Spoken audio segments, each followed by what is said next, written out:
오늘은 올바른 믿음의 길 7번째 강의, 창조의 넷째 날, 해와 달과 별들을 만드시고. 우주에 있는 별들의 수가 지구에 있는 모래알보다 더 많다고 라는 내용으로 말씀드립니다.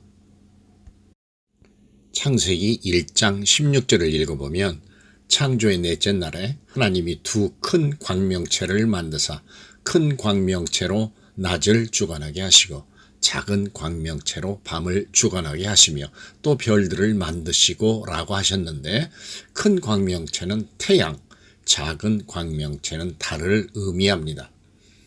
이 광명체들을 궁창에 두어 땅, 그러니까 지구를 비추도록 하셨는데, 이 광명체들을 만드심으로 빛과 어두움을 나누게 하시어 낮과 밤을 주관하게 하셨으며, 계절의 순환과 시간의 기본 단위인 날과 해가 영원토록 확정되도록 하셨습니다. 이것은 창세기 1장 14절에 나오는 내용입니다. 하나님께서 창조의 넷째 날에 태양과 달과 별들을 만드셨다는 것은 이 광명체들로 하여금 빛을 내게 하셨다는 말입니다. 첫째 날에 창조하신 빛은 광원으로서 빛의 1차 발광체를 말하는 것인데, 이 빛이 바로 해와 달과 별들과 연합되게 하심으로 빛이 나게 하신 것입니다. 하나님의 창조의 6일 가운데 클라이맥스는 뭐라 해도 마지막 6째 날 사람을 만드신 것입니다. 그러나 하이라이트는 오늘 말씀드리려고 하는 해와 달과 별들을 창조하신 것이라 할 수 있습니다. 해와 달과 별들을 창조하시기 이전 우주 공간은 아직도 어두움에 휩싸여 있었습니다. 물론 첫째 날에 빛의 근원이 되는 광원은 만드셨지만, 광원으로부터 빛을 받아 밝게 비춰줄 광명체들은 아직 만들어지지 않았는데, 창조의 넷째 날에야 비로소 광원으로부터 빛을 받아 밝게 비춰질 해, 달, 별들, 즉 광명체들이 창조함을 받게 되었다는 것입니다. 인류가 관측 가능한 우주의 넓이는 우주의 나이 138억 광년과 비교하면 훨씬 커 그 지름이 약 930억 광년이라고 추측하는데, 이것은 우주 공간이 엄청 빠른 속도로 지금도 팽창을 계속하고 있다고 보고 있기 때문입니다. 그래서 우주의 끝에서 끝까지 가리면 빛의 속도, 즉 광속으로 달려도 약 930억 년이 걸린다고 예상하는 것입니다. 통상 지구가 우주 공간의 중심에 있다고 가정한다고 해도 현재를 기준으로 보면 우주 공간의 끝에 있는 별들이 지구까지 그 빛이 도달하려면 465억 년이나 걸려야 합니다. 이것은 하나님의 6일 동안의 창조의 정면으로 반하는 경우가 됩니다. 그러나 올바른 믿음의 길 3번째 강에 세상이 6일 동안에 만들어졌다고 에서도 말씀드렸듯이 빛의 순간이동은 과학적으로도 가능한 것으로 밝혀지고 있습니다. 첫 번째로, 빛의 파동이 정상적인 속도보다 무려 300배까지도 가속될 수 있고, 빛의 속도는 수천 년 전에는 거의 무한대였다가 현재는 정상이다. 두 번째, 중력작용에 의한 시간 비틀어짐 현상의 이론에 근거한다면 초기의 우주 공간에서는 별빛의 이동이 수십억 년 동안 일어난 것처럼 보이는 것도 우리가 사는 지구상에서는 처음 몇 날 동안 일어났을 수 있음을 설명한다. 그다음에 세 번째, 중성자 별 주위에는 중력에 의하여 시공간이 뒤틀리는 소위 워핑 효과를 통해 공상 영화에서나 볼 수 있는 순간이동이 가능하다고 설명한다. 마지막으로 네 번째, 웜홀 또한 순간이동을 가능한 것으로 설명한다 등의 이유에서 빛의 순간이동은 과학적으로도 가능한 것으로 밝혀지고 있습니다. 이야기의 내용을 바꿔봅니다. 상상해 보십시오.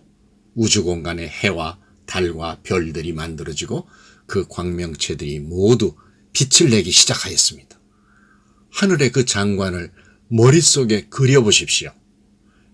여기저기에서 엄청난 불꽃놀이를 하듯 우주 공간에 막 만들어진 별들의 점등식 말입니다. 우주 공간의 중심이 되는 지구에서 모두 관찰할 수 있게 하려면 물론 별들이 만들어지면서 동시에 즉시 빛이 광원, 그러니까 1차 발광체로부터 전달되어 빛을 내게 하셨어야 합니다. 전지전능하신 창조주 하나님은 그리 하시고도 남음이 있음을 믿습니다. 저는 오래전에 7월 4일 미국 독립기념일에 미 8군에서 불꽃놀이를 하는 것을 서울 한강변에서 즐길 기회를 운 좋게 얻었습니다. 평생 잊지 못할 정말 엄청난 장관이었습니다. 그러나 이와는 비교도 할 수 없는 하나님이 지으신 그 수많은 별들이 만들어지고 별마다 점화를 하는 모습들을 상상해 보십시오. 정말 가슴이 뭉클하여 그야말로 가슴이 터질 것 같지 않았을까요? 아직 창조되지 않아서 사람들은 살지 않는 지구에서는 미리 창조된 생명체인 채소와 나무들만이 이 장관을 목격할 수 있었습니다. 성경의 많은 곳에서는 수많은 수를 표현할 때에는 하늘의 별과 해변의 모래를 예로 들었습니다. 창세기 22장 17절을 보면 이삭을 드리려 했던 아브라함에게 여호와의 사자가 내가 내게 큰 복을 주고 내 씨가 크게 번성하여 하늘의 별과 같고 바닷가의 모래와 같게 하리니 내 씨가 그 대적의 성문을 차지하리라 하고 하셨죠. 아브라함에게 하늘의 별처럼 바닷가의 모래처럼 아브라함의 씨를 번성케 하신다고 하셨습니다. 갈릴레오가 망원경을 발명하여 하늘을 관측하기 전까지는 인간은 육안을 통하여 그 무수한 별들 가운데 겨우 6,000개 정도만 관찰할 수 있었다고 합니다. 그런데 성경에서는 이미 하늘의 별은 헤아릴 수 없을 정도로 많음을 밝히고 있습니다. 예레미야 33장 22절 공동 번역을 읽어보면 헤아릴 수 없이 많은 하늘의 별만큼 측량할 수 없이 많은 바다의 모래알 만큼 이라고 쓰여 있고 히브리서 11장 12절에서는 하늘의 허다한 별과 또 해변의 무수한 모래와 같이 라고 기록되어 있습니다. 갈릴레오 이후에 망원경의 발달로 하나님이 만드신 우주 공간이 말로 다 할 수 없을 정도로 넓고 우주 공간에 떠 있는 별들의 수가 실로 헤아리기 어려울 정도인 것을 알게 되었습니다. 태양계가 소속되어 있는 우리 은하에는 1조에 가까운 별들이 모여 있습니다. 제1은하계의 별이 5천억 개 정도, 제2은하계의 별도 역시 5천억 개 정도로 봅니다.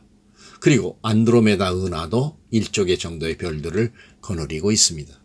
그런데 우리 은하나 안드로메다 은하 같은 은하가 우주 공간에는 1천억 개 정도 있다고 하며 또한 각각의 은하가 거느리고 있는 별들의 수가 우리 은하나 안드로메다 은하처럼 1조 정도라고 추정하면 온 우주 공간에 떠 있는 별들의 수는 어림잡아도 대략 은하의 수 1천억 곱하기 각 은하에 있는 별들의 수 1조라고 말할 수 있습니다. 그러면 우주 공간에 떠 있는 별들의 수를 헤아려 봅니다. 알아보기 쉽게 아라비아 숫자로 쓰겠습니다. 우주 공간의 별의 집단을 이루고 있는 은하의 수는 대략 1천억 개라고 했죠. 아라비아 숫자로 이렇게 씁니다. 1 다음에 0이 11개입니다. 여기에다가 각 은하에 소속되어 있는 별들의 수 1 다음에 0이 12개인 숫자 1조 개를 곱하면 10의 23제곱으로 1 다음에 0이 23개가 붙는 수가 계산되어 나옵니다. 이 수가 우주 공간에 떠 있는 별들의 수라고 추정하게 됩니다. 10의 23제곱은 아라비아 숫자로는 이렇게 표시됩니다. 1 다음에 0이 23개나 붙는 그야말로 엄청난 숫자입니다. 다음은 지구에 있는 모래알 계산입니다. 2019년에 우수 과학 도서로 선정된 과학이 답이라는 서적에서 인용합니다. 세상의 모든 해안이 그 경계까지 폭 100m, 깊이 10m로 뻗어 있다고 추정합니다. 그런데 위성 관측 덕분에 해안의 길이가 약 100만 km라는 사실을 알게 되었습니다. 해안의 길이 100만 km, 폭 100m, 깊이 10m, 이 세 수를 곱하면 지구상 해변에 있는 모래의 총 부피가 약 1조 세제곱미터라는 것을 계산하게 됩니다. 그런데 모래알 평균 크기를 0.25mm라고 한다면 1세제곱미터에 모래알 약 1000억 개가 포함된다고 계산할 수 있습니다. 이러한 기초적인 자료를 토대로 지구에 있는 모래알을 계산해 봅니다. 지구상의 해안에 있는 모래의 총 부피 1조 세제곱미터와 1세제곱미터에 들어있는 모래알 약 1000억 개를 곱하면 10의 23제곱으로 1 다음에 0이 23개가 붙는 숫자가 됩니다. 아라비아 숫자로는 이렇게 표시됩니다.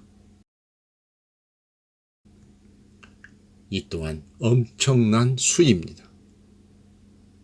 이 수는 우주 공간에 떠 있는 별들의 수와 같은 수로 계산되어 나온 것입니다.